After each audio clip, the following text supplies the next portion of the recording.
What's up, you guys? Alex Pulowski here for the Fightful Wrestling Podcast, post-Royal Rumble edition. So, yeah, that happened. We were all waiting to see who was going to come in at number 30, and then, okay. So, we'll talk about that later. But first, I want to introduce my trusty cohorts and co-hosts this evening. The guys from Shake Them Ropes. First up, you've seen him a lot here recently. You saw him here last night. Jeff Hawkins. How you doing, Jeff? I never left. Where'd Anna go? I think she was offended by something I might have said. She might have. I don't know. I hear there's lots of stuff going on. And like dingoes are snatching people's babies over in Australia. It's just a crazy thing. So along with Jeff, we've got Rob McCarran, who used to do my old gig, co-hosting the Monday Night Raw podcast before I got bumped up to the majors. How are you doing, Rob? I'm doing great. I was forced out.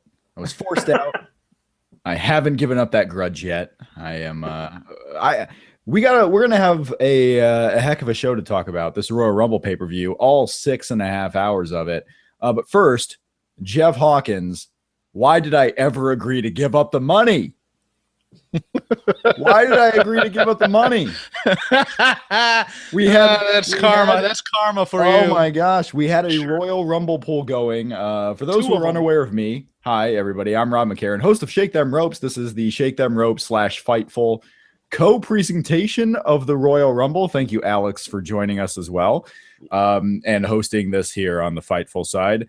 Yes, we had a Royal Rumble poll going on Shake Them Ropes. I randomly drew number 23, and Randy Orton randomly drew number 23, and the worlds collided. And I was the winner of the Royal Rumble pool and the $100 cash prize that now, because of something I said on the radio, I can't claim as my own, or can I? Because at this point, Jeff, I've already reneged on one bet. Why not just be the most slithering, conniving man in showbiz? Oh, hold on, you're officially reneging on eating the hat? No. We're still holding out hope for that. In my world, I haven't given up that. I haven't done it yet. But it's not that I haven't done it. I just haven't done it yet. That's all. But yeah, I won the Royal Rumble pool, and Tracy Allen won the Jeff Hawkins Memorial pool. So congrats to Tracy. I'm still alive though, but it's the Memorial pool. Yes. Also want to thank the proud sponsor of the Fightful podcast, On It. Visit Fightful.com and just search On It, and you can find the On It link that I cannot find myself or haven't been looking for. I apologize. Alex, when Randy Orton came in at number 23. Was there anything going in your head that said, oh, Randy might win this thing? Well, only because I had to do the article earlier in the day about betting odds shift wildly and huge favorites in all the matches. So I kind of knew that he was winning the match ahead of time because there's no way the smart money is that much on one guy if he's not actually winning the match. I just was wondering how they were going to get to it. I was interested in seeing what they were going to do for the rest of the match after he came in. He certainly wouldn't have been my pick if I was booking the thing, but I'm interested in seeing what they do with him now. What's really cool is the fact that, if you were going to have Randy Orton win the Royal Rumble, the best person for him to eliminate was Roman Reigns. And I understand the issue with having Roman Reigns enter at 30 and you're expecting this big, huge surprise, which you really shouldn't. I mean, I believe Dolph Ziggler has entered in at 30 before. Rey Mysterio entered in at 30, and he was a big disappointment one year. The big surprises are usually 28, 29, it feels like. I don't have facts to back me up, but when has that ever stopped me? I feel like Roman Reigns being at 30 wasn't that bad of a move. And if you're going to have Randy Orton win, Roman Reigns is the guy to throw out. I mean, that's going to be the guy that gets you cheered the most. So hooray for Randy Orton. I thought the stuff with Luke Harper in the match was some of the most compelling stuff. I really love Braun Strowman's run in this thing, and there's a reason why they kept him so low, because he wasn't going to be in there for the finish, so he dominated half the match. If Randy Orton was going to win, Roman Reigns is the right guy to do it, Jeff. I guess. There's so much that's confusing me right now about this Rumble. Mostly that I'm starting to think that Randy Orton being the quote-unquote main event of WrestleMania will not be the main event of WrestleMania. It's going to be that. It's going to be that situation, the Alberto Del Rio win where he comes on first. I think whoever Randy faces, are we getting John Cena, Randy Orton again? Are we? I mean, because we said a couple years ago this was a match nobody wanted to see ever again, and now all of a sudden we've waited a couple years and now we're back and we want to see it now. Except me. Except me. Okay. I mean, well, that's it's time. Fine. I mean, it's been long enough. It's time. Give me Randy Orton, John Cena. So do you think John Cena retains in the Elimination Chamber, or do you think Bray gets it? Because I cannot see Randy Orton and Bray Wyatt main eventing WrestleMania. Well, I'm sorry. I don't see it. I don't see it coming in last. Main event of WrestleMania is such a loose term because him getting the championship and being one of the main events of WrestleMania, I think, is more likely to happen. After tonight, I know Dave Meltzer of the Wrestling Observer has this Royal Rumble card, and Dave Meltzer was talking about how Randy Orton was a high likelihood of winning this match, and it was starting to trickle down early on. I stayed away from all the betting odds today. I stayed away because I didn't want to know any surprises who was showing up to the building. I wanted to go into this match fresh. So I'm glad I did. Randy Orton winning to me was something that I knew the buzz was growing, but it was still kind of a surprise. When Roman Reigns came in at number 30, I thought Roman Reigns might be taking this home, and that's how he gets his rematch with Kevin Owens. I know the card's floated out there. I know Undertaker and Roman Reigns is kind of floating out there. I know Brock and Goldberg is floating out there. I wouldn't be shocked at all if somehow the Raw title ends up at Roman Reigns and Roman Reigns wins the title in the March pay-per-view. And we get Roman, Brock, Goldberg, and Taker in like some crazy four-way main event of the show. I don't think that's likely, but I wouldn't be surprised if that happens because you have them all intertwined. You have Roman and Undertaker intertwined. You have Goldberg and Brock, but you also have a little bit of Goldberg and Roman Reigns. You have a little bit of the intertwining in all the other realms, and you have that WWE Championship. Alex, if you had to guess right now, it's the night after the Royal Rumble. We have such a long time to go. We still have almost, 3 months to go. If you had to guess what the main event of WrestleMania was going to be, the last match on the show, what would you guess that to be? Goldberg and Lesnar. I don't want it to be that, but that's what I'm guessing. Although after tonight, who knows? Because it's just they're pushing this thing is Goldberg has Brock's number, and that philosophy of Lesnar can dominate everyone else on the roster, but Goldberg just the spear is his one weakness, and nobody else is going to try it because you're not allowed to use somebody else's move. So it was just, I prefer to see Styles Cena again because Lord knows they could keep doing that forever and still making it great. It's funny you mentioned about the spear. I mean, I just off the top of my head can think of 3 people who actually do use that move, and it's so weird because you're right. Usually you're not going to have all these people using a finisher move, but Roman Reigns uses that move. Charlotte uses that move. Rhino uses that move, and not always are they finishers either. Big Show has been using that move. It's so weird. You're right. And obviously Goldberg is a part-timer. Those guys aren't going to remove the move from their arsenal just because of this one guy coming in for a couple of months. Goldberg hasn't been able to show that he can go for more than a couple of minutes in actual action. I don't know how you do a Survivor Series type main event at the main event of WrestleMania with Brock and Goldberg. This time, if they do that match, they have to go at least 10, and I don't know if Goldberg would be able to do that. Right. My thought is that the way that they're building this, it has to be that Lesnar screws him out of a championship match at Fastlane or something, because we know, or we think we know, that Goldberg is wrestling some match at Fastlane. That's the scuttlebutt out there. So if he is, I figure like he's got to be in the main event scene at some point. So he's going to wrestle. Let's say he wrestles Owens, and Lesnar, who hates him so much, he comes in, ruins the thing. They go another time, and this time Brock dodges the spear or something and is able to gain the upper hand and beat on him for 5 minutes, and then Goldberg hits the spear and wins. I mean, like, it's they're building to something, because this whole thing of Brock just can't survive a spear from Goldberg in 2 straight major pay-per-views has to be leading to a logical conclusion somewhere down the line, or I don't know what you're doing with the storytelling. Any chance, Jeff, that the main event of WrestleMania is Baron Corbin and Braun Strowman? No, I'm of the opinion that whoever holds the Raw World title, whatever they're called, the Universal title, I think that goes on last. And I think it's probably going to be Roman and Undertaker. Yeah, Roman and if I'm going by likelihood, yeah, Roman Undertaker. It was funny because you had all this stuff going on in the Rumble, and some of the matches corresponded to what Dave Meltzer had reported. Some of them didn't. Braun Strowman, Baron Corbin, to me, is a pretty intriguing WrestleMania match, and they kind of set the pace for that. That would be one of those interpromotional type of dream matches, if you will. I don't know if anyone else aside from me is dreaming about that one. Probably unlikely. But that could be a surprise one. Yeah, there were a lot of intriguing stuff about this Rumble match. So let's start here in full with the Royal Rumble match, and then we'll get to the rest of the card. Alex, your number one most intriguing point. I mean, we talked about the big guys in there, Goldberg, Brock Lesnar.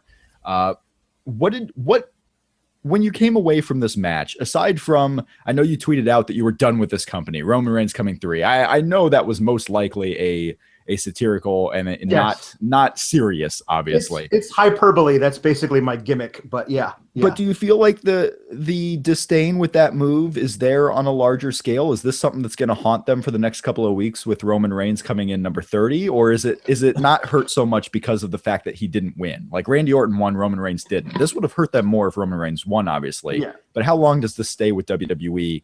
The hurt at that Roman Reigns was the big shocker at number 30. I think that honestly, the Randy Orton countering a spear into an RKO and eliminating him saves them a lot. Because the fact that he came in at 30 when we were all thinking, is it going to be Kurt Angle? Like, I know he said he's not going to do it, but 30, I mean, they already did Undertaker at 29. Who's going to come in at 30? And then Roman, and you could hear the boos. Like, nobody wanted him to show up again. And he came in and he eliminated the Undertaker. And then he stood in the ring, mean mugged the Undertaker and said, "It's my yard now," which doesn't build you a lot of goodwill with even casual fans. Like, I'm pretty sure if you ask somebody who watches Raw every now and then and maybe a couple pay-per-views a year, who do you like more, Roman Reigns or Undertaker? They're going to say Undertaker. And if you ask anybody who's like a hardcore fan, of course the answer is Undertaker. So that's kind of a weird thing that they seem to be like, they're misreading what they're doing with him. Like, we'll talk about this later, but him kicking out of brass knucks and a Stone Cold Stunner and just being Superman and then getting destroyed by Strowman to a huge pop from the audience. They don't know what they're doing with this guy, and it's just painfully obvious. But honestly, that RKO out of the stunner, out of the spear was the moment of the night for me. I popped like crazy. Jeff, if Undertaker Roman Reigns happens at WrestleMania, Roman Reigns is going in as the heel. It was kind of 50-50 last year with Triple H. It was 50-50 going in with Brock Lesnar, but this is undoubtedly clear. If Undertaker and Roman happens, Roman's going in as the bad guy. No. They're going to do that Rock Cena build where they're hoping to put crowds against each other. They really think that Roman Reigns is an over babyface. I'm sorry. There's no way they don't, or Vince does. I'm sorry that there's no way they're turning Roman Reigns heel. I don't see it. I don't know if he's necessarily turned heel. I just think he goes in as the overwhelming unfavorite. That's fine, but that's not their intent. They're not going to push it like that. They're not going to push Roman Reigns as the quote unquote bad guy here. They're going to do that usual thing. Oh, this crowd, they're opinionated. They're allowed to give their opinion. What they do with Cena all the time. A couple of stats for the stat fans out there. The most eliminations was indeed Braun Strowman. He dominated the first half of this match, and he was a superstar. This was like a 2001 Royal Rumble performance a la Kane, when Kane was that big dog who just dominated everything and then effectively didn't play into the finish. Braun Strowman didn't play into the finish. We didn't get the big moments where he was facing off with Brock or Goldberg or Roman, so we were kept out of that. I guess we're going to have to live with what happened on Raw the last couple of weeks. But Braun Strowman dominating. A lot of talk about the surprises and how Ty Dillinger, if you will, was the only real surprise on the show, even though we did have an appearance by Mark Henry, which, on Shake Them Ropes the last couple of weeks, Jeff, we joked about it, that he might be the big surprise. And here it was. He was like one of the big surprises. Well, I mean, the Ty Dillinger point is a good one as well, because I found this Rumble overall to be very pedestrian. I mean, there were no big moments. Usually in the Rumble, they try and build one big star. or one new star to go into. That's why when it was time for 30, I thought for sure Samoa Joe was coming out. That was my pick for number 30 when everybody was in there and say, okay, great. That's going to be the guy they build because they have all these big names in the ring right now. And I think maybe the crowd had possibly expected that too, much like Bayley on that WrestleMania or on that Raw after WrestleMania. They expected her to get brought up. But there were no big moments. There was no big new star built here. The most elimination run was the same guy that they did last year because Braun Strowman was that guy last year. The surprises were the guys that they had 9 slots to fill. 8. And they filled. Okay, 8. You're right. I know, 8. yeah, but I was counting them down, and I was as of Raw they had 9. As of SmackDown they had 8. Yeah, and they filled it with guys like Apollo Crews and Kalisto. I mean, that's underwhelming in its own right. Also, so I mean, Ty Dillinger is the one guy that they bring in for a surprise, and you know what? The crowd got to say their little tens, but what did they really do with Ty Dillinger here, other than make him get beat up a little bit and thrown out? That's actually true. Like the surprises were negative surprises, if you will, like Kalisto, Apollo Crews. In a way, I can see how that's a good thing for a lot of people. Like, hey, they didn't fill them with the DDPs or the Hacksaw Duggins of the world. They let the guys who were actually on the main roster who work every week get the Rumble rub. So it's kind of a good thing for them. But you're right. It's not what we were used to when we got the shockers. There was no JBL, Alex. There was no Booker T like I had thought there might have been here in San Antonio. Were there names that you thought, Alex, that were going to come in here that you were just stunned by? Like not even the Kurt Angles, because I think Kurt Angle was just a pipe dream for a lot of fans. Right. Was there anyone you expected to be in this match that wasn't? Samoa Joe. 1,000%. I don't know what they're doing without him. He's not active in NXT anymore. It's a perfect spot to debut him. Have him come in, clear the ring, eliminate 5 guys. Have him come in at like 16, 17. Don't have him finish. Don't have him factor in the finish if you don't want to. But at some point, he has to be in this match. The fact that it's the only guy from NXT came up at Ty Dillinger in the spot we all knew he had to come up in if he was coming up at all. That's not even a surprise. Ty Dillinger at 10 doesn't even qualify as a surprise because so many people predicted it. Jack Gallagher, to me, was the biggest surprise because I thought there was no chance they were going to put Cruiserweight in the match because they're not allowed to touch bigger dudes on Raw. So that was a pleasant surprise because I like Jack Gallagher, but I knew he wasn't going to win the match, so that's a wasted. All of these people coming in seem like wasted surprises. The Kalisto and Apollo Crews, they're not going to do anything. So really, it's not a surprise. You should have just had them declare for the Rumble early, like everybody else. The 2 guys, if you're going to have 2 guys come in from SmackDown, like Kalisto and Apollo Crews, why in the world is it not your SmackDown tag champs? Why in the world are Jason Jordan and Chad Gable not in this match instead of Apollo Crews and Kalisto? I mean, that kind of bothered me, actually, those guys not being involved in the Royal Rumble event at all. Jeff, does it hurt Dean Ambrose about how he was eliminated so easily by Brock Lesnar? Does it hurt that was anticlimactic, wasn't it? He just kind of got dumped. And Rusev. The Rusev elimination also was just like, okay. Yeah, we talk about how the Apollo Cruises get the Kalisto get the rub by being in the Rumble match, and that's good for the main roster guys. But then you have Goldberg and Brock Lesnar easily eliminating Rusev, easily eliminating Dean Ambrose, who is a major player on the SmackDown side. It was. I know we had Randy Orton and Bray there at the end, but it was the part-timer Royal Rumble with a bit of Braun Strowman. That's what this Royal Rumble was. But we all knew that going in. Does that hurt the Dean Ambroses? Like Dean can probably recover from this, right? Rusev, I don't know. But these guys are destined not to be in big matches at WrestleMania based on the way they were here handled on Royal Rumble. Well, I mean, your question is also twofold because you got to take into consideration. I'm not exactly sure what my question was because I rambled on there for quite a bit. I know what but I know what you're saying here. You're asking if Dean Ambrose is edged by the fact that he was thrown out this way, and really they've had a hard time giving Dean main event credibility on his own show when they've been doing all the prop comedy and things of that nature. How about? Hold on. Let me finish sorry. my point here, because there's a bigger point here that needs to be said when you're watching all this. SmackDown looked stupid in this Royal Rumble overall. Other than the Baron Corbin elimination of Braun Strowman, SmackDown looked like a bunch of geeks in the ring there with actual superstars.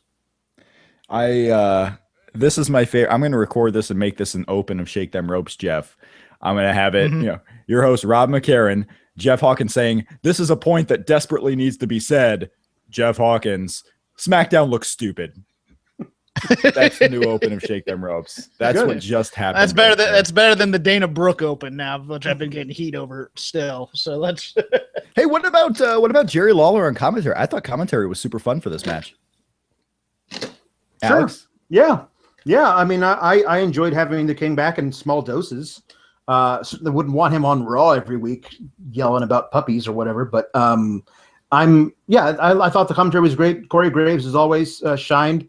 I agree with you, Jeff, about SmackDown looking stupid. One of the biggest surprises of the whole match to me was the Corbin elimination of Strowman, and wondering if they build that. But something I had just thought of was that the final guys of the Royal Rumble were the same three who were the final guys of that Survivor Series match. So basically, they're saying that Roman's kryptonite is the combination of Bray and Randy Orton, which is kind of interesting. And I'm wondering if that continues towards SummerSlam. Like, are they going to basically have these guys come together and do something at all these interpromotional, events? I'm getting yelled at because Randy Orton won the Rumble, so ergo SmackDown didn't look stupid in it. I don't know about that. I mean, the winner was SmackDown, and SmackDown didn't have any announcers on the commentary team. They were just kind of an afterthought. But hey, Randy Orton wins, and Undertaker clearly not caring about going back to SmackDown. I mean, Undertaker, for as rah-rah as he was at the Survivor Series team, seemingly is done with SmackDown. So I understand what you mean. There is a lot of red though on the Royal Rumble entrant list. I mean, it was dominated by Raw guys. Mm-hmm. Yeah, I mean, the guys, like, I don't remember anything that Ziggler did in the match. I don't remember anything that Miz did in the match. These are guys who are major players on SmackDown, and I don't remember him having, Royal Rumble moments or whatever. Of the first 9 guys in the Rumble match, 2 were from SmackDown, 7 were from Raw. They had multiple streaks of having 5 or more enter in a row in this match. So Raw was clearly the dominant, but we have our winner of the Royal Rumble. It is Randy Orton. He is going on to main event WrestleMania by being in one of the main matches. So we've talked about who it's going to go up against, whether it be Bray, whether it be John Cena. You have to guess right now on January 29th, who is Randy Orton wrestling at WrestleMania? Is it Bray? Is it Cena? Is it AJ Styles? Is it someone else? Is it other? Alex, your pick. Randy Orton versus who? I'm going to say Cena. I wouldn't have said that if they had brought up Samoa Joe, because I think that they could have done that. But I just can't see them giving Cena title reign number 16 and having him lose it 2 weeks later at the Elimination Chamber. That just doesn't make much sense to me. So I think they're going to keep it on him and let him, go through until Mania, where he faces Randy Orton. And we'll see if Orton takes away that 16th reign. Jeff, Randy Orton versus who? John Cena. I'm gonna go with the John Cena too. I think John Cena wins the Elimination Chamber. I think at Elimination Chamber, I don't know if we'll get even Bray or Luke Harper in the match. We might. What if we get a little Randy Orton versus Bray versus Luke, and the winner goes on to the WrestleMania? Put the Royal Rumble shot on the line. I don't know. Maybe we get that match at WrestleMania. Maybe it's a Wyatt family explodes as your main event. As one of the main event. Randy Orton ain't going on last at the Royal Rumble. It just isn't happening. It's not happening. So I think it's one. WrestleMania is going to have 7 main events, Jeff. You know what? I could see Cena dropping it at the Elimination Chamber and winning it on a SmackDown. I really could. Or maybe even Orton winning it on a SmackDown to go into WrestleMania. I could see them making that switch. I think you have like 7 SmackDowns before Yeah. between Elimination Chamber and the WrestleMania show. You have like 7 or 8 SmackDowns. So there's plenty of time. You can have like a big special at the early end of March on a SmackDown show where you have all these big matches. You certainly could do that. But we spent quite a bit of time on the Royal Rumble. I want to get back to the rest of the show. We had several pre-show matches. One of the interesting things about this pre-show and bleeding into the main card, Alex, did you take anything from the fact that 3 of the first 4 matches on the show were women's matches and that they got Charlotte and Bayley out as the first match on the main show? Anything to that? Oh no, I think that you know, the first thing that happened on the main show was the Bayley pop, which was very big. And people in San Antonio really loved her, and that was how you started everything else. And I think the match was fine. I really enjoyed the match. I think it was odd that 2 out of the 3 on the pre-show were women's matches. But there's only really one spot you could put them here, or you could put them where the cruiserweights went on. So I feel like starting off the show hot, you know, and giving them a really good spot there is better than kind of like between the 2 really big matches, which is what they did with the cruiserweights. Jeff, anything to the fact that Bayley and Charlotte opened as a negative? Because your second match of the show was Kevin Owens and Roman Reigns for the big gold belt on Raw. I mean, these were the first 2 matches on the show on a stacked show. Anything to the women's match opening Royal Rumble proper, and 3 of the first 4 being women's matches? As for the opener, I think the only negative to it would be maybe expecting them to start on a high note by giving a babyface win to Bayley. But that's in your heads as an audience. The match itself, I think it's a great responsibility to be that first match these days on major cards such as Royal Rumble. And I think they lived up to it. I don't know if it was as good, say, as the Charlotte Sasha Banks matches from, say, Raw, and you know, those big title matches where they were switching titles back and forth. But this was an absolutely solid match. The crowd was into it for the most part. They weren't chanting anybody else's name who wasn't in the building. I think this was a win-win for the women's division, to be honest with you. I don't know about the 2 pre-show matches. I thought both of those were rather pedestrian, but I thought this one was rather good. Yeah, I didn't see too much. I saw a little negativity on Twitter on the timeline, so that's why I wanted to reach out. It's just interesting because the last several months they've done I wouldn't necessarily call it a good job, but they've done a job trying to let the audience know that being the first match isn't necessarily a bad thing. We had the WWE SmackDown Championship defended in the opening match of a pay-per-view once with Dean Ambrose, AJ, and John. Mm-hmm. So they have done work trying to condition people that you don't have to wait to the end of the show. The first match is sometimes very, very important. And that's what they did here. I can see why people might have been negative on it, but I didn't necessarily see anything bad. Were they negative? Hold on. Were they negative on the match, or were they negative on the outcome? No, there's a difference. Neither. Just the fact that it was on first. The placement on the card. You can't be negative about that, okay? Because this is the number 2 pay-per-view in the WWE canon. And this is a division that is still, I mean, look, it's been around a while, but it's still trying to get its feet in terms of getting respect from these audiences. Because some of the booking decisions they've made from Raw to Raw or SmackDown to SmackDown have been gobsmacked stupid. So to put the women out there first and saying you're opening this huge show in front of 40,000 people, which they announced as 52,000, I guess.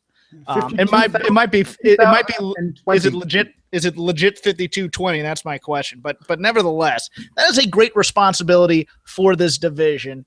And I don't see any negatives in it, because what else are you going to put out there? Everything else is a title match or the Rumble. They put the tag team title match on the pre-show. They put the 6-woman match on the pre-show.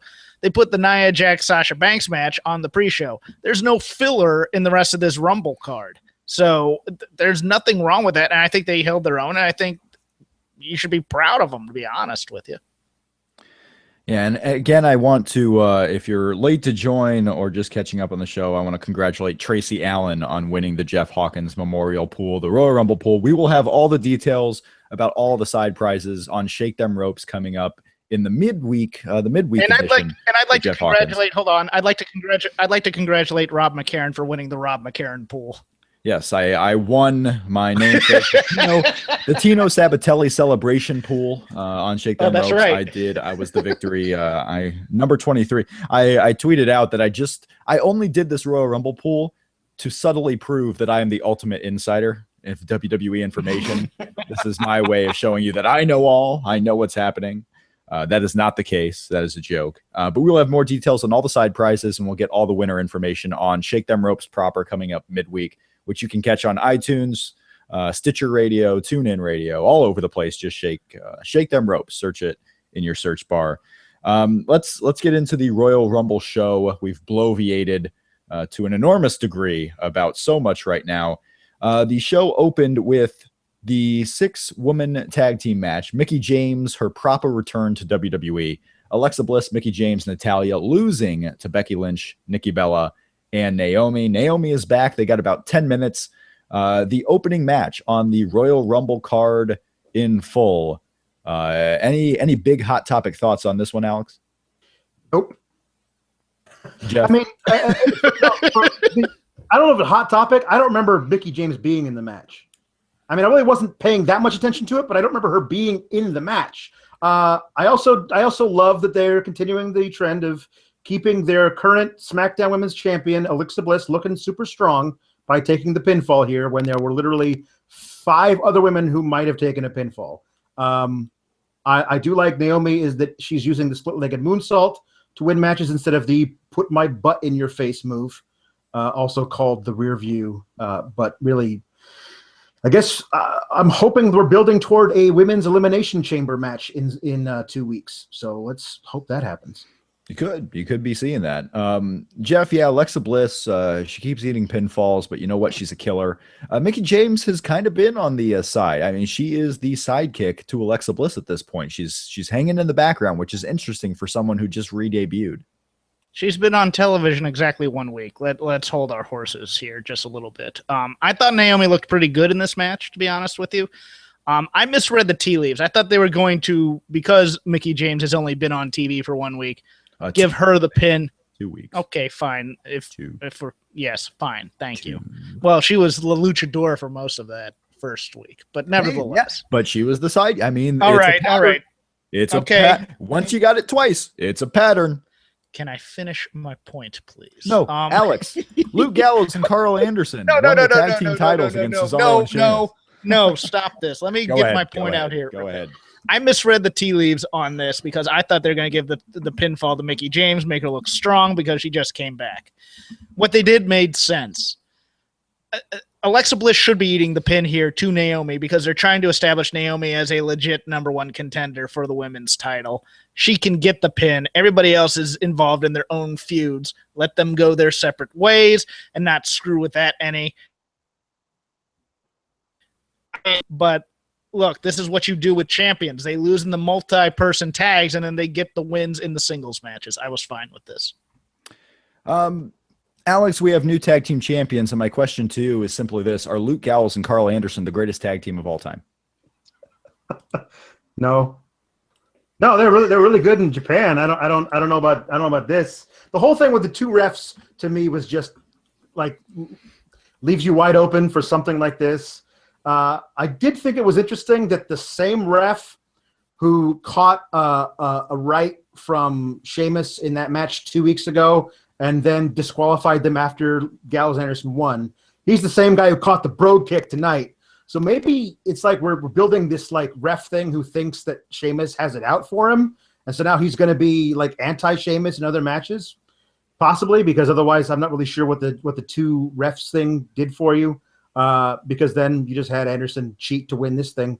I don't know if this gets overturned tomorrow or what, but I think it's really great that you have the guys who ended the New Day's run of 480 something days lose in about a month. But I mean, better late than never with Gallows and Anderson, I guess. We was wanting them to be tag champs months ago, and now they are. Jeff, chances that Luke Gallows and Carl Anderson are the Raw tag team champions heading into WrestleMania? 100%. Really? You don't think they lose them right back to someone on the show beforehand?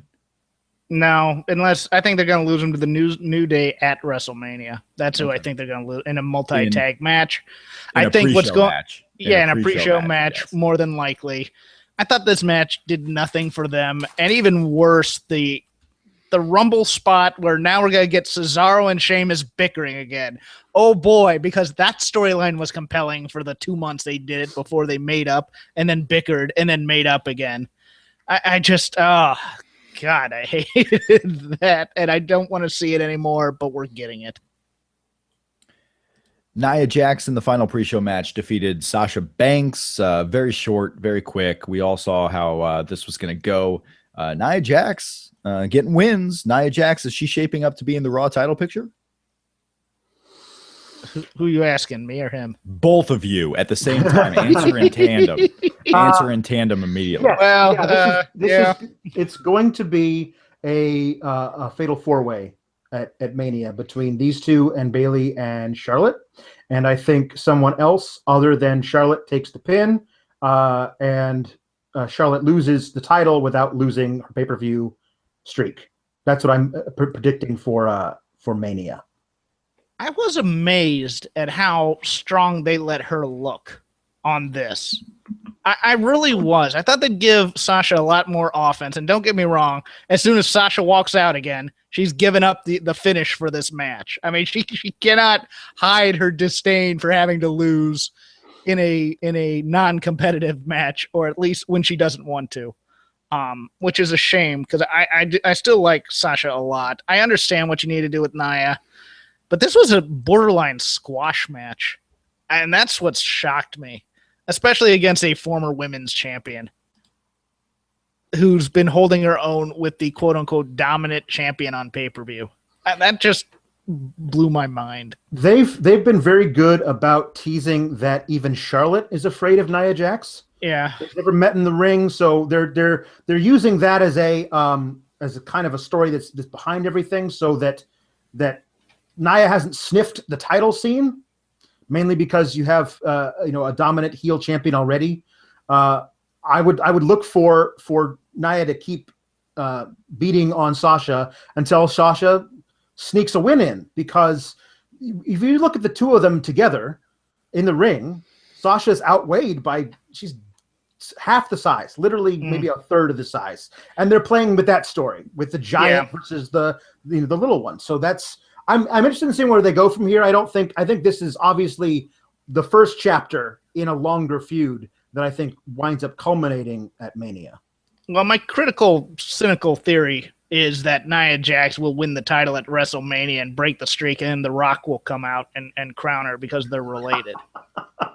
That's my cynical Vince McMahon thinking going on right now, is that, oh, well, this will make her a big star. We'll just bring out The Rock afterwards and have her raise her hand. I don't know that that's a fact, but that's the theory I'm working with right now. Have any of you guys ever spent like 5 minutes in a mirror just trying to do the people's eyebrow? Or is that just me? No, I haven't done that. Okay. Maybe just sometimes me. I can do it. I can't do it on command, but I can do it occasionally. Yeah, sometimes I do it and I look like I'm having some type of attack of some sort. A stroke. But anyway, Rob's having a stroke. Everybody, he's got a touch of the Bell's palsy. I may have to edit that out. Alex, you made it weird. I made it weird. Sorry. I may have to edit that one out. It looks like I have something like a twitch in my eye whenever I try and raise an eyebrow. It does not look good to me. Where's Anna? Before we get into the Royal Rumble proper, just a reminder, you can follow Jeff on Twitter at CrapGame13. You can follow myself on Twitter at ShakeThemRopes. And Alex, what is your Twitter handle? Because I was trying to find it and I can't can't quite get it at the tip of my iPhone. At Pulowski the Fourth. I'll spell it for you later, kids. Pulowski the Fourth on the Twitter machine. Go follow him immediately. Charlotte Flair is 16-0 to start her WWE pay-per-view career. She beat Bayley. Is this an over issue? Alex, I mean, you kind of hinted at it. You think the single issue between the two might be over heading into WrestleMania and we get some type of four-way. Do we rematch Charlotte and Bayley on the Fastlane pay-per-view, or is Bayley just done for? No, I think she gets another rematch on at the fast lane. And I think Charlotte doesn't win so easily there. Maybe even has to cheat to win, which allows the thing to progress. I enjoyed the match for what it was. I liked it a lot. I think these two have potential to put on great matches together. I even liked the finish with the natural selection on the apron, but I do think the apron, that's the hardest part of the ring, is in danger of jumping the shark, because they're doing that a lot now. There are a lot more apron moves than I remember seeing before, and eventually they're just going to start doing simple things like where they have submission maneuvers being done on a table that have nothing having to do with the table at all. It's more dangerous on a table. Yeah, it's more dangerous on a table. They can't clutch any ropes. They're on the table. They can't escape. Yeah. Jeff, rant. I liked the match. I liked Bayley pulling out the Macho Man elbow. I thought that was a little cool thing, even though she had to set it up again because I think Charlotte was out of position. I thought Charlotte was pretty good in this match as well. I thought both of them worked together. I think Fastlane's going to be to set up that third person in the match. I think it's going to be a Nia Jax Charlotte Flair match where Charlotte probably wins by countout or something to that effect, and just says, "Look, I've conquered the entire division. Okay, we're putting you in a match with the entire division. Here you go." Random and not any way relating to the Charlotte Bayley match, but I had this in my notes and I completely skipped it. But Jeff, we had talked about on our Royal Rumble preview show that Seth Rollins was one of the possible victors of the Royal Rumble match, because we did not in any way think he was actually going to be kept out of this match. Is that one of those negative surprises where something didn't happen that we expected? Seth Rollins being in the Royal Rumble match, I thought was going to end up happening. It didn't. I thought either he was going to end up in the match or Triple H would end up in the match and Seth would screw him. I didn't think that they were going to take that he's banned from the arena seriously, because they've never been able to successfully ban anybody from an arena. And your only appearance of Seth Rollins all weekend was on NXT. That seems like a bit of a waste. Yeah, Alex, why is WWE security so bad at keeping people out of the building? Well, because they're not really real security. They're independent wrestlers from the area that they give a black polo to and say, "Hey, stand here." Wait, what? No, Wait those are second. WWE hired security people. Trained professionals. How dare you question the validity of WWE security? How dare you, Alex? How dare I? Santa Claus is real, Alex. Okay. Poor form. I gotta say, Gee. poor form. Yeah, poor form. Anyway, back to the show. Back to the show. The World Championship of Raw and the Universe took place. Kevin Owens defeating Roman Reigns. Chris Jericho ended up not coming into play on this one, but Braun Strowman did. This is where you see some Braun Strowman interplay in the Roman Reigns picture, which after the Royal Rumble seemed to make no sense. Like, I'm thinking, Braun's going into this one. Is he a hired gun from Kevin Owens? Because that doesn't really seem to fit into Kevin Owens' play. Is it just, as Michael Cole said during the match, that Braun was upset with Roman for previous attacks, and that's it? Like, you couldn't attack him at any other time. You had to wait until he was in the ring in the WWE title match? Because this seems like it's going nowhere other than to just make a way for Kevin Owens to win. Alex. Yeah. Go ahead. Yes. I also agree with you. I thought this was setting up a major thing that we're going to go, oh my God, we're going to get Roman versus Braun at Mania. Or anything. Anything. But I thought it was going to set up, I thought it was something up major, but it's setting up nothing apparently. But yeah, I will disagree with you when you said Jericho didn't factor in the match at all. Well, I mean, he did sneak in a pair of brass knucks in his skinny jeans and drop them down into the ring so that Kevin could pick them up, hit Roman, and Roman could kick out of a brass knuckle punch. I guess he played in a little bit. I guess what I meant to say was more towards the finish, because you would think that he would go into the finish and it was Braun Strowman. Maybe if they do a match at Fastlane, if they want to do Raw, because Undertaker's probably not wrestling at Fastlane. So you do Roman Reigns, Braun Strowman, Roman gets a win. But then what does that make Braun Strowman look like? I'm not exactly sure, but it just seemed like you're going to have Braun and Roman at some point. And then after the Rumble, it didn't look as likely, Jeff. This is a match that was seemingly set up at the Royal Rumble pay-per-view just to not happen. I think they may use Braun to build Roman and Undertaker. I think that might be your build there. You do Roman and Braun at Fastlane, and then maybe Undertaker comes in to screw. That way you don't pin Braun. So I mean that would be my prevailing theory. Is there anybody better at making Roman Reigns look good than Kevin Owens? I don't think so. I think Kevin Owens made him look like $1 million in this match.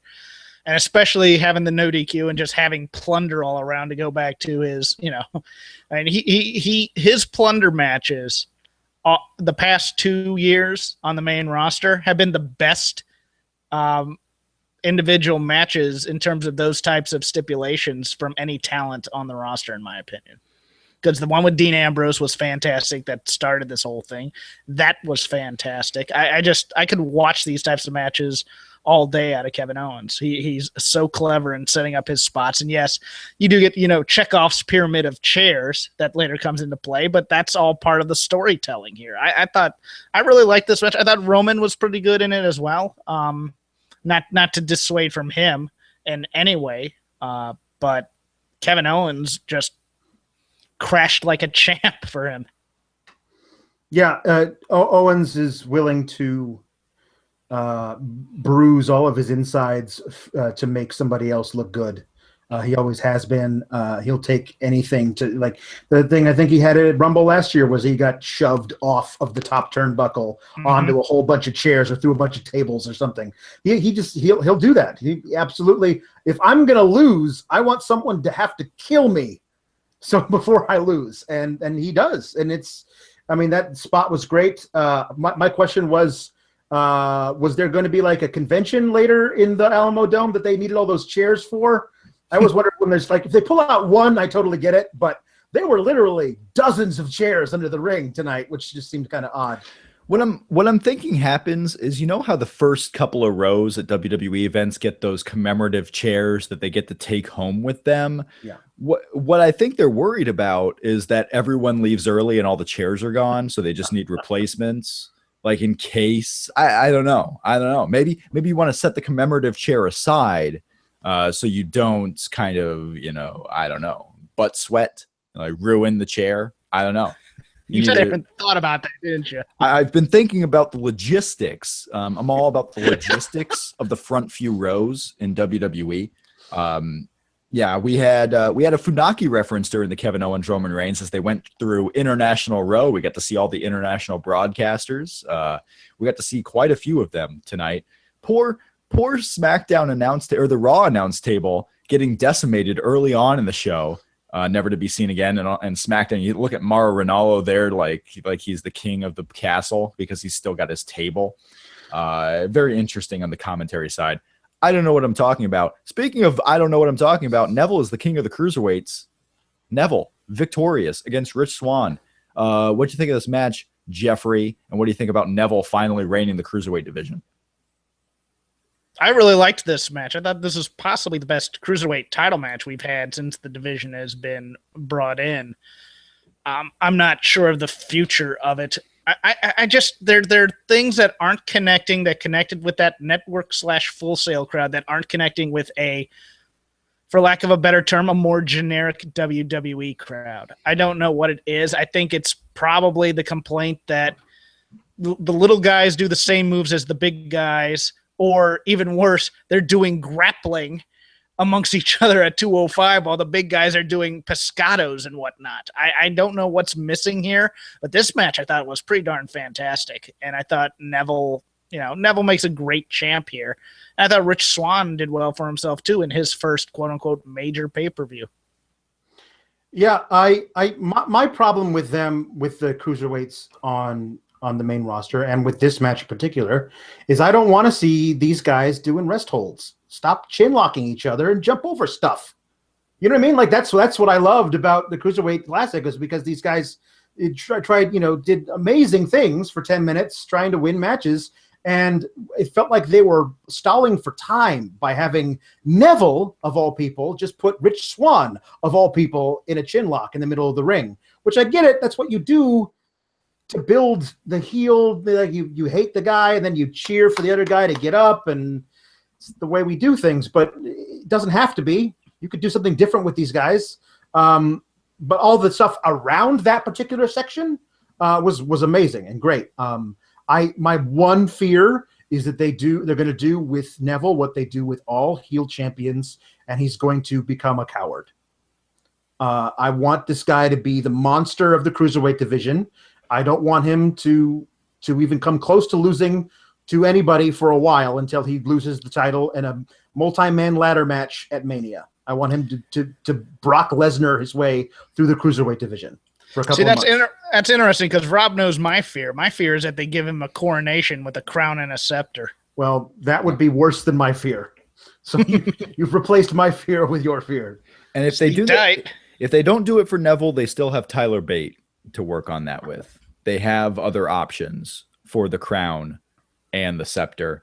Neville is the king of the Cruiserweight division. I think there's only upward momentum from here, honestly. Now that you have a clear direction, seemingly, with Neville, you cement him in there. I think this is better than what Kendrick was, honestly, as the heel champion. I don't think Rich Swann is the guy to continuously go up against him, and I do agree that WrestleMania, you're going to have a multi-man ladder match, so we may not actually see the growth of that momentum until after WrestleMania. But yeah, Neville winning here is the right call. Neville winning here was the only call. To me.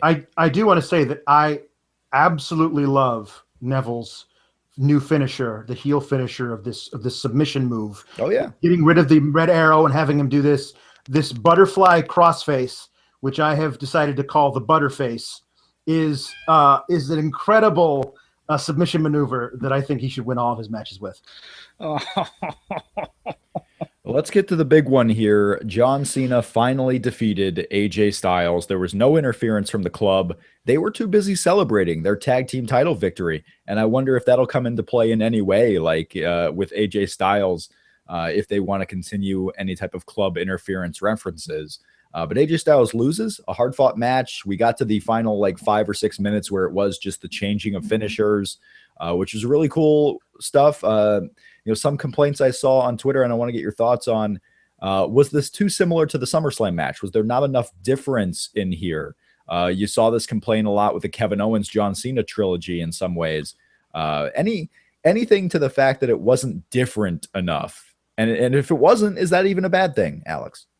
I guess I'd have to go back and rewatch SummerSlam.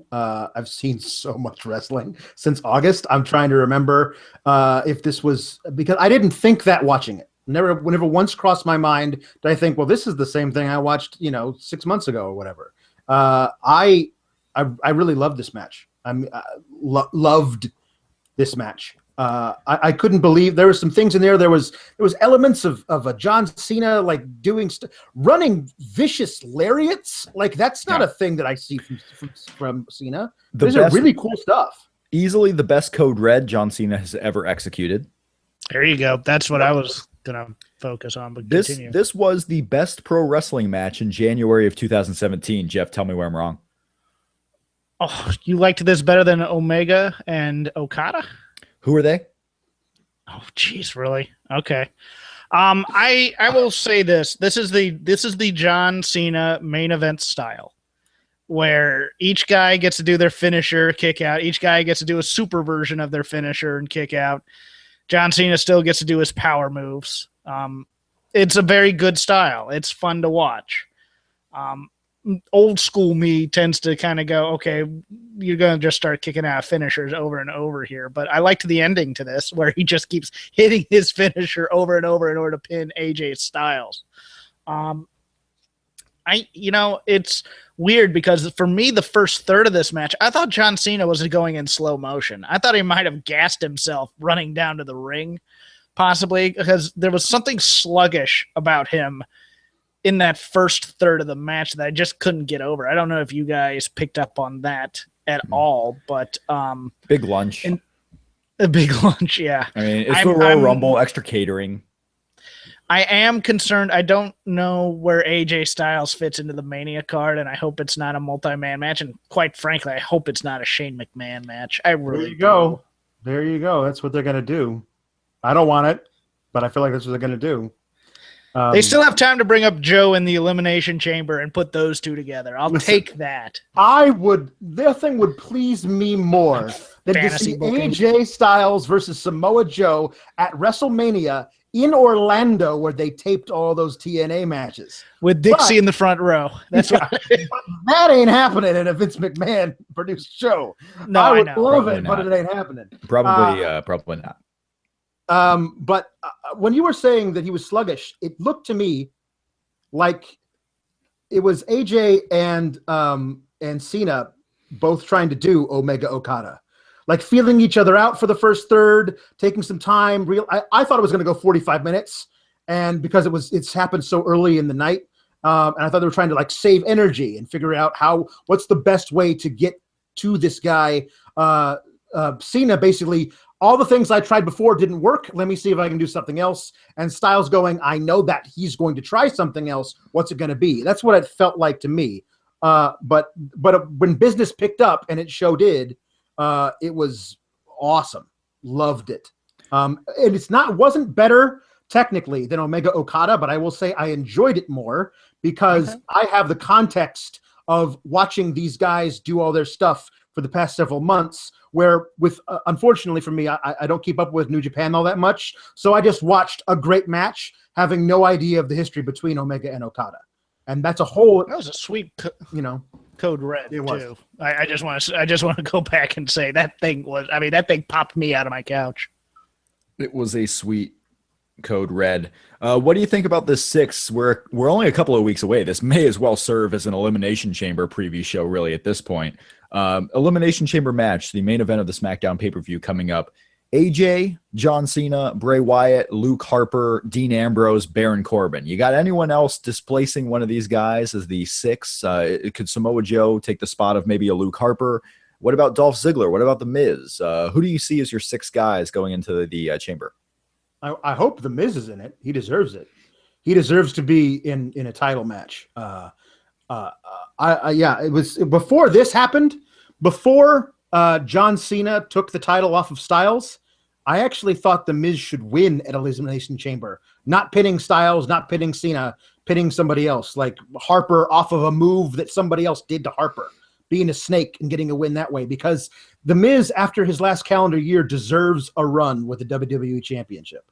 But it's not happening now. Not that Cena's got it. Bray, Corbin, Cena, Ambrose, Ziggler, Miz. All right, that's 7, and you have no AJ in there. No, I don't. Maybe he gets kept out. I don't know. You think maybe they just have a 7th guy on the top of the cage? He can't come in until he's called? Sure, I don't know. Something different. You're asking me to do this last second. Maybe Bray doesn't even get involved at all because Randy's his family member. Well, Jeff, as you know, everything I ever ask you is last second because we don't prep. Let me bring something else up because this is another point that we kind of glossed over for all of this. No Finn Balor to be seen in the Rumble. Is he cleared in time for WrestleMania, and is that the possible AJ Styles match? Yes, and my God, I hope so. Wouldn't that be great?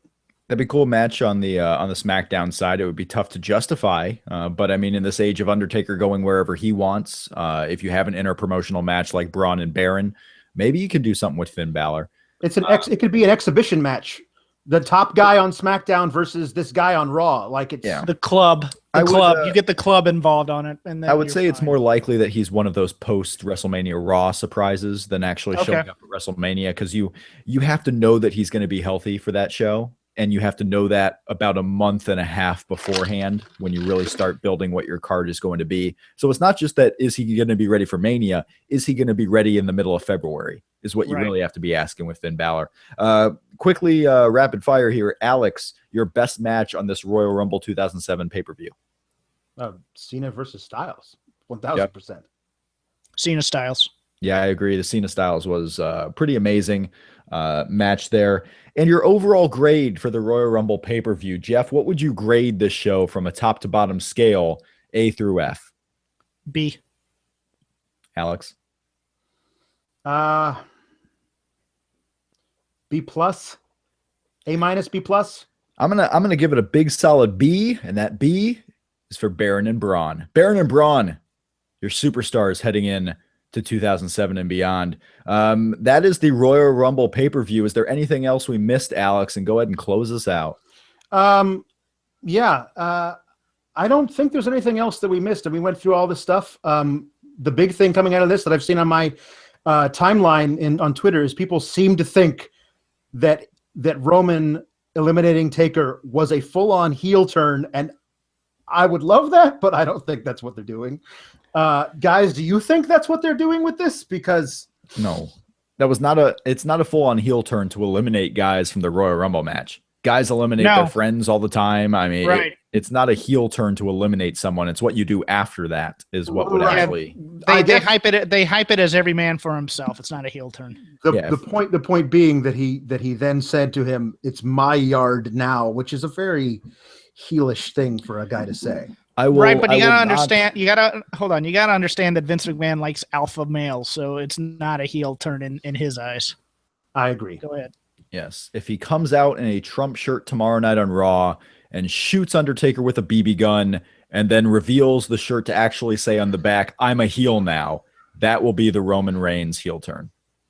That'll be the Roman Reigns heel turn. There you go. Until then. So watch out for that tomorrow. Maybe it's happening. Who knows? Guys, Jeff, Rob, thank you so much for joining us on the Fightful Wrestle podcast. Everybody go over to Fightful.com. We have now two brands, the Raw and SmackDown of Fightful. We have FightfulMMA.com and FightfulWrestling.com. Just in case there's people out there who only want one or the other. All you wrestling fans out there who don't want an MMA in your life, we got you covered. FightfulWrestling.com and Fightful Wrestle at Fightful Wrestle and at Fightful MMA on Twitter.